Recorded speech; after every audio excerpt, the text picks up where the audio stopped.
বন্ধুরা, হ্যালো বন্ধুরা, আরশিদা kitchens and daily menu ব্লগে আপনাদের স্বাগত। আজকে আবারও আমি নতুন ভিডিও নিয়ে হাজির হয়েছি। এই ঠান্ডা ঠান্ডা আবহাওয়ায় নতুন একটা রেসিপি নিয়ে এসেছি। এটা আপনারা সবাই বাড়িতে করে থাকেন।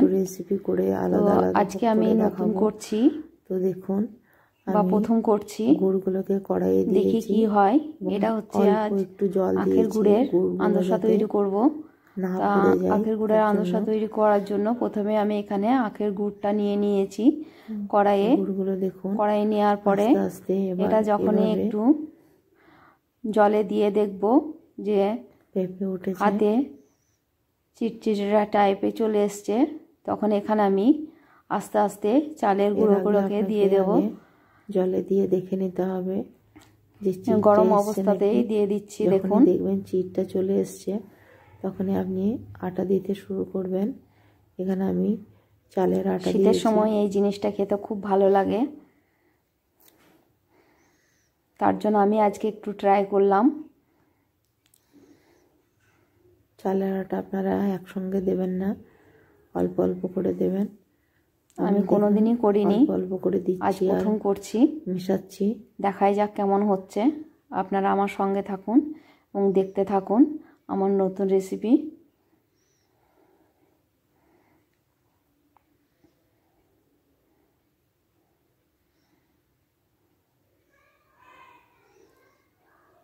আপনাদেরকে এখানে একটা কথা বলে রাখি, গুড়টা যখন ভালো করে ফুটে যাবে, যখন নেড়ে যেতে হবে, জলে দেবেন, তখন দেখবেন হাতে যখন যেতে হবে, টান টান ভাব চলে এসছে, হাতে করে যখন দেখবেন গুড়টাকে টান টান ভাব এসছে, তখনই আপনারা কিন্তু এই চালের গুঁড়োগুলো দেবেন।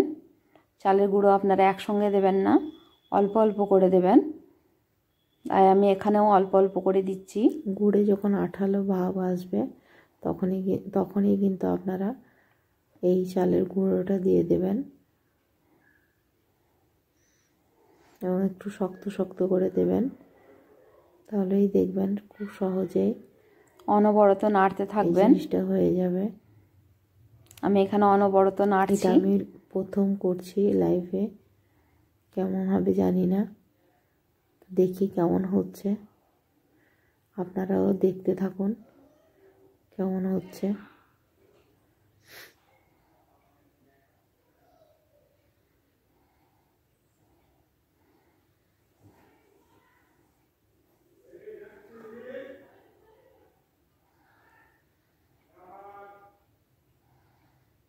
দেখুন, এখনো কিন্তু চালের আটা আমি দিয়ে যাচ্ছি, যেহেতু এখনো নরম হয়ে আছে। দেখুন, এত নরম হলে আমার মনে হয় আরো একটু চালের গুঁড়ো লাগবে, আরো একটু শক্ত করতে হবে।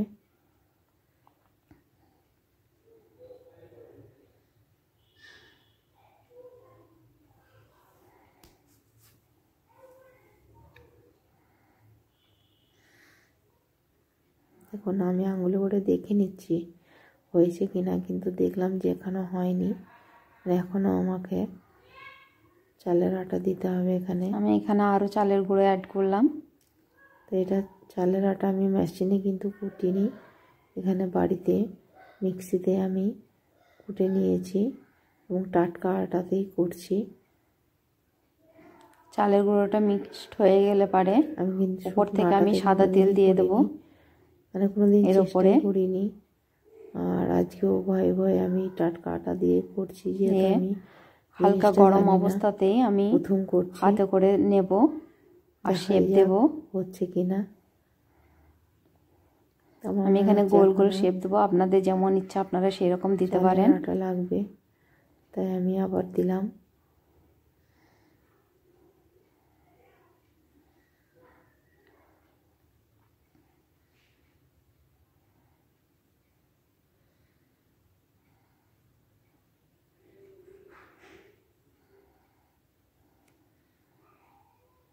দেখুন, আমার এখানে রেডি হয়ে গেছে ওইদিকে। তো এইদিকে আমি কড়াইয়ে তেল দিয়ে দিলাম গ্যাসে। কড়াইটা গরম হলে পরে আমি তেল দিয়ে দেবো। গরম হলে আমি এখানে তেল ঢেলে দেবো।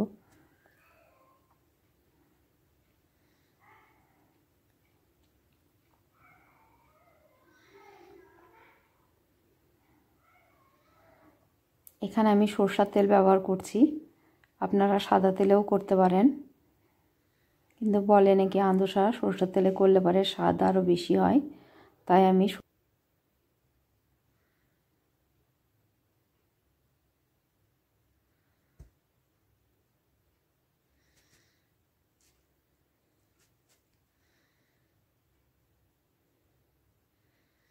দেখুন আমার তেলটা এখনো পর্যন্ত হয়নি, তেলটা গরম হলেই বুঝতে পারবো। তার জন্য একটুকু দিয়ে আমি দেখে নিয়েছি, এখনো পর্যন্ত তেলটা আমার ঠিক মতো হয়নি মনে হচ্ছে।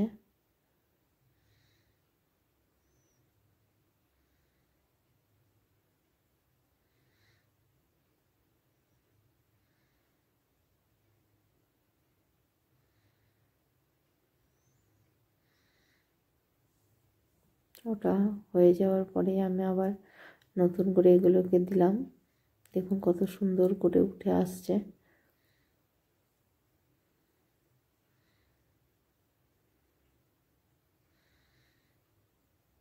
এখানে আমি শুধু চালের আটাই ব্যবহার করেছি, অন্য কোনো আটা ব্যবহার করিনি।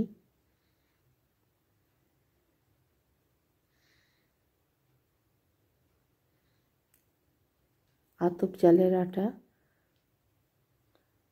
ভাতের চালের আটা নয়, আতপ চালের আটা।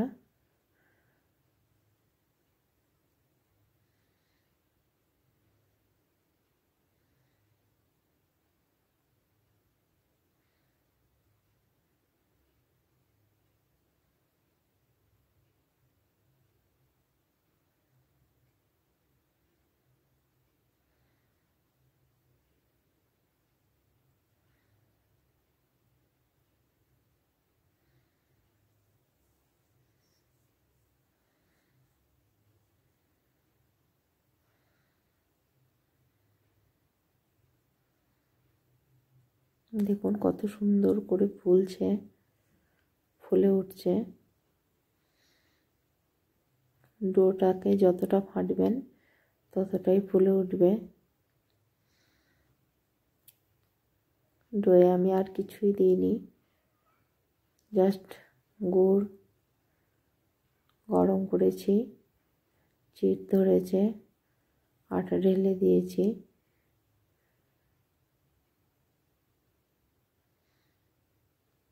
আপনারা নিজেই বুঝতে পারবেন।